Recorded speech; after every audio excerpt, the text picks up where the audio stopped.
This election, please vote, but also talk to others. Welcome to another episode of the Environment in Canada podcast, a podcast about the environment in Canada by Sierra Club Canada. I'm Connor Curtis, Head of Communications with Sierra Club Canada, and today we're going to be talking about what you can do during this Canadian federal election to have an impact for our environment. Talking to others is one of the most powerful things you can do on any issue, as we've discussed on the podcast before. And we're going to get into how best to go about that during this election. Canada is facing real crises, from threats to our sovereignty to pollution-fueled wildfires and floods. Meanwhile, global demand for oil is set to peak by 2029 and then decline, according to the International Energy Agency, with demand for gas peaking soon too, as other countries shift to renewable energy. In the face of these existential threats, the environment is not just some secondary issue, but as we've talked about before on this podcast, it's actually front and center. Before we begin, just a reminder that you can find out more about us and this podcast at sierraclub.ca via Sierra Club Canada on social media, and you can find the Environment in Canada podcast on all your major streaming platforms. Protecting the environment and building up renewable energy are vital to Canada's independence, to Canada's economy, to good jobs, to addressing the cost of living, and to our continued health. And we can build renewable energy and protect the environment in a fair way. It's election time and voting is super important, as is talking to candidates at your door, but we have a bigger ask for you. As well as voting, please go out and talk to other people about renewable energy and environmental protection and encourage them to vote. You can do this in a number of different ways. You can do nonpartisan canvassing in your neighborhood by literally walking out your door and going to as many houses as you can to chat with people in your community. Candidates are going door to door, so can you. We've had some good chats with Montana Burgess of Neighbours United about how to go door to door, and I'll be chatting about some of the key takeaways shortly. You might start by simply saying, "Hi, I'm your neighbor, and I'm here to represent myself and the future that I care about. Got a moment to chat?" You can message, email, or phone your contacts and chat to them that way. You can also make a point of going to public events or even organize one yourself.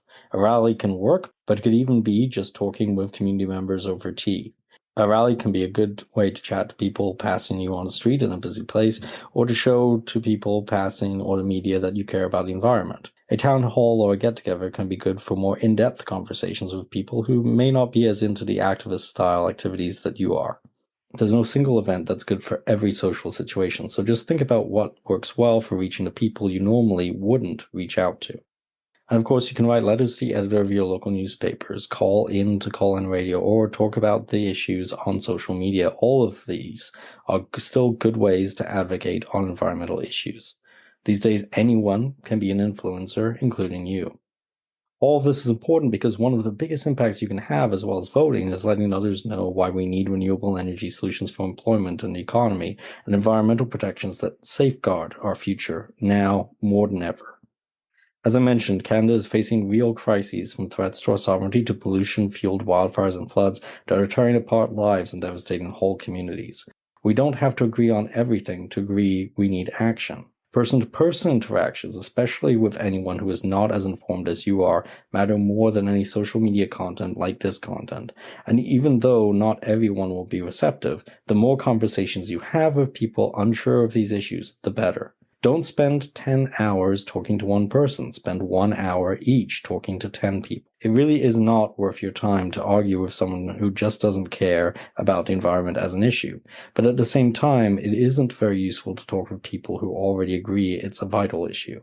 Your goal should be to talk with people who do not know how they feel about environmental protection and renewable energy. Here are a few other things to consider in starting these conversations. The most important thing to remember is to meet people where they are at and to listen to their concerns and find common ground. Remember, the environment and renewable energy are deeply tied to issues like jobs, Canadian sovereignty, and the cost of living. You can use simple analogies to help people better understand environmental issues and genuinely connect with them on shared concerns. Start your conversations by asking other people what concerns them, then share your concerns, and then share some solutions. You might start a conversation by simply asking someone what concerns you most about climate change. Then you can share what concerns you most, and once you have found some common ground, you can get into why renewable energy is a part of the solution. Simple analogies also help people understand issues without having to have a degree on the subject, and when used right, they actually help build critical thinking skills. This is something we have had the pleasure of hearing from John Cook, a researcher who has studied climate denial, about in the past. Like if someone says climate change is not real because it happens to be cold out that day, you could say something like, well, just because the sun goes down during the night time doesn't mean the sun doesn't exist. And you can keep connecting environmental issues back to other issues as well because they are deeply interrelated. Here are a few examples. Renewable energy solutions are a great way we can build a stronger, more resilient, and more independent Canadian economy. By creating more green jobs, we can create stable and localized employment that helps get us off oil and gas dependency. There's actually a lot of agreement in Canada about renewable energy, with 65% of Canadians as of March 2025 agreeing renewable energy should be the priority when it comes to energy development. The bigger problem is that Canadians often don't realize there is so much support for renewables in Canada. That's something to point out when you talk to others as well.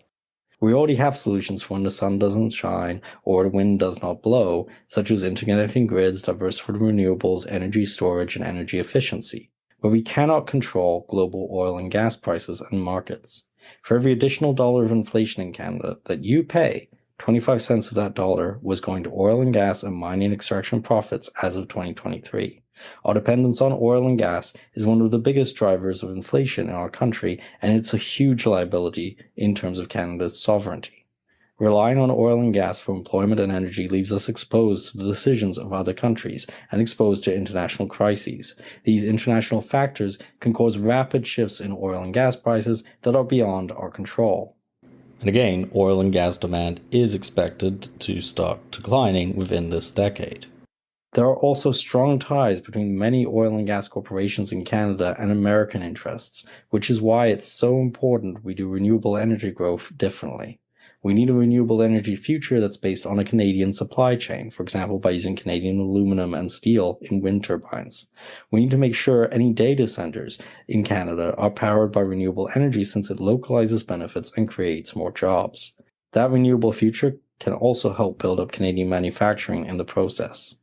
Pollution from oil and gas corporate activities also strongly impacts healthcare. The health impacts of ambient air pollution could cost Canada billions in health-related costs this decade alone and could claim thousands of Canadian lives if we do nothing. That's even before factoring in climate change impacts. But let's not forget climate change. Climate impacts are also making an increasing number of homes in Canada uninsurable. We're losing communities and lives to wildfires and extreme storms, and without action, that will get worse. Adaptation is not enough. We need to prevent future harm to our climate by cutting pollution. Anyone who has ever lit a campfire will know that the conditions into which a spark enters matter. If it's dry and hot, then fires start more easily, they burn faster and hotter. Well, pollution is driving Canadian wildfires by making conditions drier and hotter, and Canada can and should be a leader in addressing that problem. Water is also under threat from American interests, as are natural spaces like the Great Lakes. If we want to talk about true Canadian resilience, then ensuring local ecosystems and water are protected is one of the best ways we can build that resilience. Canada's strength, our ability to weather hard economic times, is fundamentally tied to local biodiversity, water, and green spaces. Biodiversity is threatened right now, and it doesn't need to be. There are plenty of solutions out there that can help solve social problems like the need for more housing and the cost of living, while also protecting the ecosystems our communities rely on. The old story that it's always a question of the economy versus the environment overlooks the fact that our local economies in Canada, the economies that give us strength in times of crisis, are reliant on the environment. There's also the value of nature, just as nature, to consider, of leaving behind an environment that generations to come can come to enjoy and respect. It's no wonder that being able to be in nature improves people's mental health when times are most stressful, and times are stressful right now. Many of us feel a connection to nature and understand nature's value is not just in what it gives us, no matter what else we believe in.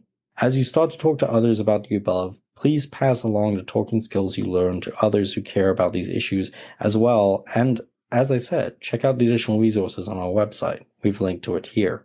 We live in an age where misinformation spreads regularly on social media and where a lot of mainstream news in Canada is actually American-owned. While it's still good to engage others on those platforms, to make your voice heard, talking directly to others is also essential. As always, subscribe for updates if you'd like to see more content like this, and email us at communications@sierraclub.ca with any questions you may have. And remember to vote, and to remind others to vote.